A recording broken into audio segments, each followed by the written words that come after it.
Hello everyone, I am Kapil. Hello, I am Smriti. So आज आपके लिए ये वीडियो बैंक प्रेफरेंसेस से जुड़ी हुई। आप में से बहुत सारे लोग ये एक डाउट रहता है मन में कि सर आईबीपीएस पीओ का फॉर्म आ चुका है, लेकिन उसमें प्रेफरेंसेस किस तरह से भरें, कौन सा बैंक हमें सबसे पहले रखना चाहिए, कौन सा बैंक लास्ट में रखना चाहिए। अगर आपको खैर ये चीज मालूम नहीं है जो मैं बताने वाला हूं, तो आपको बता दूं, जो बिगनर हैं जिनको पहली बार फॉर्म फिल करेंगे, तो आपको फॉर्म फिल करते वक्त एक वहां पर प्रेफरेंसेस पूछी जाएंगी कि कौन से बैंक को आप फर्स्ट प्रेफरेंस में रखना चाहते हैं। फर्स्ट प्रेफरेंस का मतलब ये हुआ कि अगर आपके मार्क्स अच्छे आते हैं और आपने किसी बैंक को फर्स्ट प्रेफरेंस में भरा है तो आपको वो बैंक अलॉट हो जाए। यहां पर इंडिया में जो आपके नेशनलाइज्ड बैंक्स हैं उनके लिए यहां पर आईबीपीएस अपनी वैकेंसीज निकालता है, एक्सेप्ट दी एसबीआई की अलग से आती है, तो आपको उसके अकॉर्डिंग अपनी प्रेफरेंसेस फिल करनी होती है। आपकी मर्जी से आपको बैंक नहीं मिलता, आपके मार्क्स के बेस पर, आपकी प्रेफरेंस के बेस पर पूरी की पूरी यहाँ पर एक कंप्यूटराइज सिस्टम के थ्रू आपको बैंक अलॉट होता है। तो ये वीडियो बनाने का जो मेरा बेसिक मोटिव यही है कि आपको यहां पर बेस्ट बैंक मिले।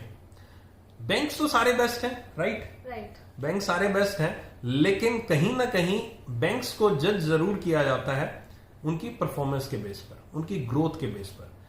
अगर किसी ऑर्गेनाइजेशन की ग्रोथ अच्छी होगी तो वो ऑर्गेनाइजेशन अपने एम्प्लॉइज के लिए भी अच्छा काम करेगी, उनको अलाउंसेस अच्छे देगी। सैलरी सभी बैंक्स की बराबर है, सैलरी में कोई डिफरेंस नहीं है, लेकिन हाँ जो एक्स्ट्रा अलाउंसेस मिलते हैं उसमें काफी अच्छा खासा डिफरेंस यहां पर देखने को मिलता है आपका हर एक बैंक का। और इवन अभी हाल ही में जो हमारा एक सेटलमेंट हुआ था, एवरी 5 ईयर्स बाद एक सैलरी रिवीजन होता है हमारा, जो लास्ट हमारा बाइपार्टाइट सेटलमेंट हुआ था, उसमें एक और चीज शामिल की गई है कि बैंक्स का जो प्रॉफिट अर्न कर रहे हैं वो कितना प्रॉफिट अर्न कर रहे हैं, किस तरह से प्रॉफिट अर्न कर रहे हैं, उसके अकॉर्डिंग आपको यहां पर आपकी परफॉर्मेंस लिंक्ड इंसेंटिव भी दिया जा रहा है। यानी कि एक अच्छा बैंक है तो बढ़िया अगर परफॉर्म करेगा तो आपको जो सैलरी है, एक्स्ट्रा सैलरी दी जाती है एवरी ईयर आपके नंबर ऑफ डेज के अकॉर्डिंग, कितना प्रॉफिट किया है, क्या प्रॉफिट किया है। तो इसलिए यहां पर इस वीडियो को बनाने का मकसद एक ही है कि कौन सा बैंक किस तरह का बैंक। तो सबसे पहला जो मिथ है आपके माइंड में, वो मिथ ये है कि नंबर ऑफ वैकेंसीज के बेस पर। कुछ कहना चाहोगे कि स्टूडेंट्स, आपने फॉर्म फिल किया होगा, अपना एक्सपीरियंस जरा शेयर करो कि स्टूडेंट किस बेस पर प्रेफरेंसेस फिल करते हैं। मेरे अकॉर्डिंग तो जितना मैंने देखा है, मैं तो घर पे बैठ के फॉर्म नहीं फिल करती थी, हम लोग कैफे में जाया करते थे, तो वहां पे मिलते थे एस्पिरेंट्स, क्योंकि फॉर्म निकलता तो सब वही मिलते हैं। And most of the students सिर्फ यही देखते थे कि वैकेंसीज किसकी ज्यादा है और भर देते थे। अगर मान लो कोई ऐसा बैंक भी है जो परफॉर्मेंस के बेसिस पे इतना अच्छा नहीं है कंपैरेटिव टू बाकी बैंक्स, लेकिन उसकी वैकेंसीज बहुत अच्छी खासी है, तो उसको नंबर 1 रखा जाता था। And most of the cases में जहां से हम लोग फॉर्म भरने जाते थे वो भी खुद कहते थे कि वैकेंसीज इसकी ज्यादा है, इसको भर दो, इसकी कम है, इसको नीचे कर दो। और अगर हम कहते थे कि नहीं हमें इसकी प्रेफरेंस में इसको ऐसे भरना है, तो उल्टा हमें क्वेश्चन किया जाता था कि आप गलत भर रहे हो। तो ये सिनारियो रहता था, एंड आई होप अभी भी ऐसा ही रहता होगा कि वैकेंसीज देखते और भर देते हैं। वैकेंसीज देखते हैं। अब इस बार 6000 से ज्यादा वैकेंसीज आई हैं, राइट? अब 6000 से सबसे ज्यादा वैकेंसीज कौन से बैंक में है आपके? आई थिंक यूनियन बैंक में है, 2000 कुछ वैकेंसी यूनियन बैंक, कैनरा में। अच्छा, कैनरा में 2500 वैकेंसीज है, ठीक है। तो ये यूनियन और कैनरा, अब लोग क्या करेंगे, यूनियन कैनरा सबसे ऊपर भर देंगे, यूको में अच्छी खासी यूको ऊपर भर देंगे, है ना। बैंक ऑफ बड़ौदा में 0 है ना, उसको सबसे लास्ट में भरेंगे। पीएनबी में कुछ वैकेंसीज आई हैं तो यार चलो ठीक है, नीचे नीचे। ये चीज गलती नहीं करनी है। इंडिया में जो मैंने अभी बात की है परफॉर्मेंस बेस्ड की, उसमें अगर परफॉर्मेंस बेस्ड की बात करूं तो आज की डेट में बैंक ऑफ बड़ौदा और पीएनबी ऊपर चल रहे हैं, टॉप बैंक्स में चलते हैं, ठीक है। बराबर सा बिजनेस है दोनों का, लेकिन फिर भी पीएनबी थोड़ा सा एज है बीओबी से।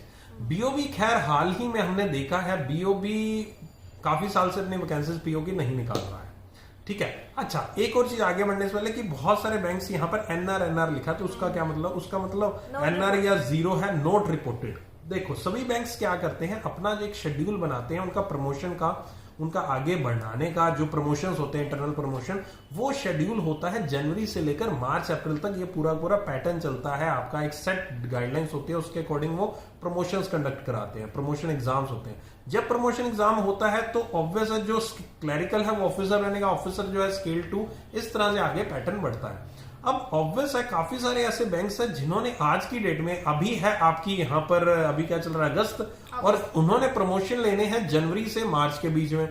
तो उन बैंक्स ने अपना होमवर्क अभी तक किया ही नहीं है कि हमने कितने प्रमोशन निकालने हैं, कितने हमने लोगों को आगे बढ़ाना है और कितनी वैकेंसीज क्रिएट होंगी। इसलिए वो लोग एनआर लिख देते हैं। और आपका रिजल्ट कब आता है, अब अगर आपको नहीं पता तो आईबीपीएस पीओ का रिजल्ट 1 अप्रैल को आएगा, यानी अगले साल 1 अप्रैल को। तो यानी उस टाइम तक उस बैंक को जिसने आज की डेट में एनआर लिखा उसको पता चल जाएगा कि मुझे कितने लोगों की पीओस की रिक्वायरमेंट है, कितने मेरे पीओस ने स्केल टू नेक्स्ट प्रमोशन ले लिया है तो वैकेंसीज खाली होंगी, कितने लोग 31 मार्च तक रिटायर हुए हैं।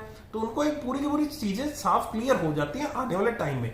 लेकिन आईबीपीएस का कैलेंडर इस तरह का क्या है कि इनको अभी वैकेंसीज आउट करनी होती हैं, इनको फॉर्म निकालने होते हैं। तो इसलिए मजबूरी में सभी बैंक जितनी उनको अनुमाना एक आइडिया से वो इतनी वैकेंसीज डिक्लेयर करते हैं। तो कुछ बैंक अच्छे हैं, वो होमवर्क बढ़िया करते हैं, तो वो भाई साहब 2000 वैकेंसीज आपके निकाल दी। तो होमवर्क अच्छा था उनका, उनके स्टाफ अच्छे से काम करा, अच्छा डिपार्टमेंट बढ़िया एक्टिवली काम करा तो वैकेंसी निकाल दी उन्होंने।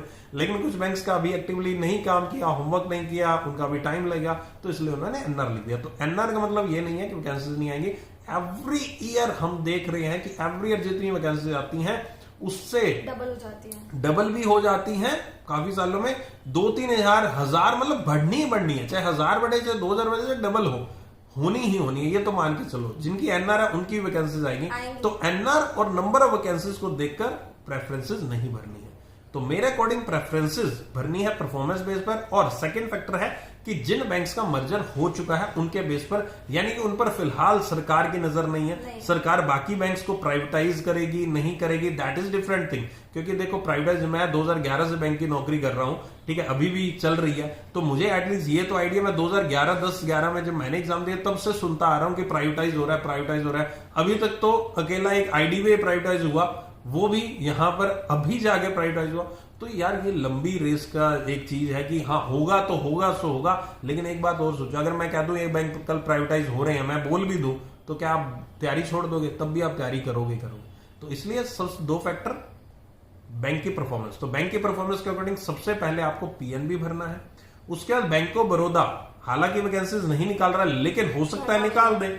मैं मानता हूं वैकेंसी 3-4 साल से नहीं आई है। बैंक ऑफ बड़ौदा वो क्या कर रहा है, अपने क्लैरिकल की वैकेंसी लेता है और क्लैरिकल से प्रमोट कर देता है, ठीक है, उसका एक पैटर्न चल रहा है। लेकिन बैंक ऑफ बड़ौदा को सेकंड नंबर पे रखना है। अब वैकेंसी मान लीजिए किस बैंक की नहीं आती है, मान लीजिए उस बैंक की 0 वैकेंसी आती है, तो इसका मतलब ये नहीं है कि आपका नंबर आएगा, आपके मार्क्स मिलेंगे, आपको बैंक ऑफ बड़ौदा आपने लिखा हुआ है तो आपकी नौकरी नहीं लगेगी। नहीं, आपको बैंक ऑफ बड़ौदा के बाद वाला बैंक मिल जाएगा। तो इसका कोई फर्क नहीं पड़ रहा, बैंक ऑफ बड़ौदा दूसरे भर रहे और उसकी वैकेंसी नहीं आती, आपकी नौकरी कैंसिल नहीं होगी, नौकरी तो आपकी रहेगी, अगला बैंक मिल जाएगा, राइट, इस तरह से। उसके बाद आपको यूनियन या कैनरा बैंक में से एक भर दीजिएगा, मतलब यूनियन तीसरे पे या कैनरा चौथे पे, यूनियन तीसरे चौथे पे आप भर सकते हो। उसके बाद आप बैंक ऑफ इंडिया भर सकते हो।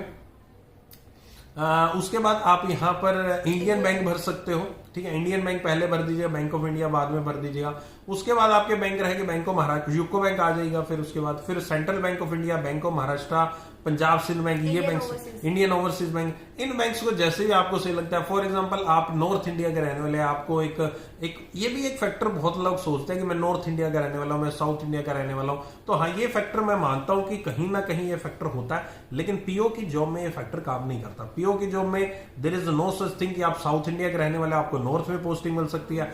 बैंक कोशिश ये करता है कि आपको एक्वायर किया जाए। हमने एक वीडियो ऑलरेडी बनाई थी बैंक्स की कि पोस्टिंग कहां होती है, तो पोस्टिंग की कोशिश यही की जाती है कि नजदीक रखा जाए, लेकिन यहां पर जरूरी नहीं है कि वहां पर वैकेंसी हो उस एरिया में, है ना। तो इसलिए ये चीज आपको देखनी है कि हाँ, अगर पंजाब सिंध बैंक आप अगर अच्छी खासी वैकेंसी है, तो पंजाब सिंध बैंक की ब्रांचेस पंजाब में है, ऑलमोस्ट पंजाब में, इधर उधर नॉर्थ इंडिया में। अगर नॉर्थ इंडिया के रहने वाले तो आप ये सोच सकते हो कि पंजाब सिंध बैंक मिलता है तो आपको नॉर्थ में ब्रांचेस मिलेंगे। लेकिन पंजाब सिंध बैंक थोड़ा सा परफॉर्मेंस के मामले में थोड़ा नीचे स्तर पर आता है बैंक, तो इसलिए आपको एक सोच समझकर यहां पर सेट करना है। तो मैंने एक प्रेफरेंसेस आपको बता दी आई थिंक, है ना। एक बार रिपीट कर देते हैं हम सारी की सारी प्रेफरेंसेस। तो सबसे पहले क्या नाम बोला था, उसके बाद उसके बाद केनरा बैंक, यूनियन बैंक हमने कहा, ठीक है। उसके बाद हमने Indian bank, bank of India, Indian bank आप भर दीजिए, यूको बैंक उसके बाद भर सकते हो। उसके बाद आप पंजाब सिंध बैंक पहले ले लीजिए, बैंक ऑफ महाराष्ट्र और सेंट्रल बैंक ऑफ इंडिया बाद में भर सकते हो, है ना। और आई थिंक हमारी सारी होगी। यूको बैंक कहीं इंडियन ओवरसीज, इंडियन ओवरसीज पहले भर देना, ठीक है। Indian bank, bank of India, Indian overseas bank इस तरह से कर देना, फिर यूको बैंक ले आना, फिर पीएसबी ले आना, पंजाब सिंध बैंक, फिर बैंक ऑफ महाराष्ट्र और फिर central bank of India. I think अब सही बता दी हमने, है ना, ठीक है, कोई कंफ्यूजन नहीं होगा। स्टार्टिंग का ही होता है मेन तो कि आपको स्टार्टिंग के अच्छे भरने, मतलब अगर आप बहुत अच्छे हो कि आपको पता है आपको अपनी प्रेफरेंस के अकॉर्डिंग मिल जाएगा, तो स्टार्टिंग के बैंक जो होते हैं बहुत इंपॉर्टेंट मार्क्स के ऊपर डिपेंड करता है। देखो, और ये मत सोचो कि मार्क्स मेरे बहुत कम आएगा तो मुझे बैंक नहीं मिलेगा, नौकरी नहीं मिलेगा, नीचे वाला मिल जाएगा, लेकिन मिल जाएगा, नौकरी मिल जाएगी और कुछ ना कुछ डेफिनेटली हो जाएगा, ऐसा डरो मत। और ये मत सोचो कि सर सिर्फ 6000 वैकेंसीज बहुत है, आएंगी वैकेंसीज बढ़ेंगी, इंक्रीज होंगी, टाइम टू टाइम इंक्रीज होती रहती हैं। और उस वैकेंसीज इंक्रीज डिक्रीज का प्रीलिम्स एग्जाम पे कोई फर्क नहीं पड़ता। बढ़िया से एग्जाम दो अपना अक्टूबर में। ऑलरेडी हमने इससे संबंधित एक स्ट्रेटेजी वीडियो बना दी है, आप जाकर ऊपर देख सकते हो। और एक फ्री टेस्ट आपके लिए अवेलेबल है, नीचे डिस्क्रिप्शन में लिंक है, फ्री टेस्ट को जाकर आप जरूर दीजिएगा। IBPS PO का प्रीलिम्स का फ्री टेस्ट है, आपको एटलीस्ट आइडिया लग जाएगा कि किस तरह का यहाँ पर एग्जाम होता है, क्या पैटर्न आता है एग्जाम का। बिल्कुल बिगिनर और एडवांस्ड जो लोग बच्चे और पढ़ रहे हैं, बढ़िया तरीके से तैयारी कर रहे हैं, उन सबके लिए यहाँ पर हमारी तरफ से बहुत सारी वीडियोस अवेलेबल है इस चैनल पर। उनको जाके सर्च करो, टॉपिक का नाम लिखो, आपको जो वीडियो देखनी है, आपको सिलॉक्स समझने है सिलॉक्स लिखो, अर्थमेटिक का टॉपिक समझना है अर्थमेटिक का कोई टॉपिक लिखो, कुछ भी आप इस चैनल पे बहुत कुछ अवेलेबल है। पीडीएफ अवेलेबल है, हमारी नोटबुक सीरीज अवेलेबल है, अगर सिस्टमेटिक वे में देखना है, मॉक टेस्ट अवेलेबल है, जो आपको पसंद है कर सकते हो वहां से तैयारी। एनीथिंग एल्स जो कुछ आप बताना चाहते हो? हो गया ऑलमोस्ट सब कुछ कवर, ठीक है। तो ओके, आई थिंक अब आपके माइंड में एक एक चीज क्लियर होगी जो हमने क्लियर करने की कोशिश की है। इसी तरह हमारे साथ जुड़े रहना और अपनी तैयारी को जारी रखना। 3 ज कौन से ज है हमारे? जुनून, जज्बा और जुनून और जोश, जो भी है, ठीक है, इनको बरकरार रखिएगा और जरूर अपने तैयारी जारी रखिएगा, बढ़िया तरीके से लगे रहिएगा। हम आपके साथ हैं, बस आपका साथ चाहिए और हम सब मिलकर इस एग्जाम को डेफिनेटली क्लियर कर लेंगे। All the best. All the best.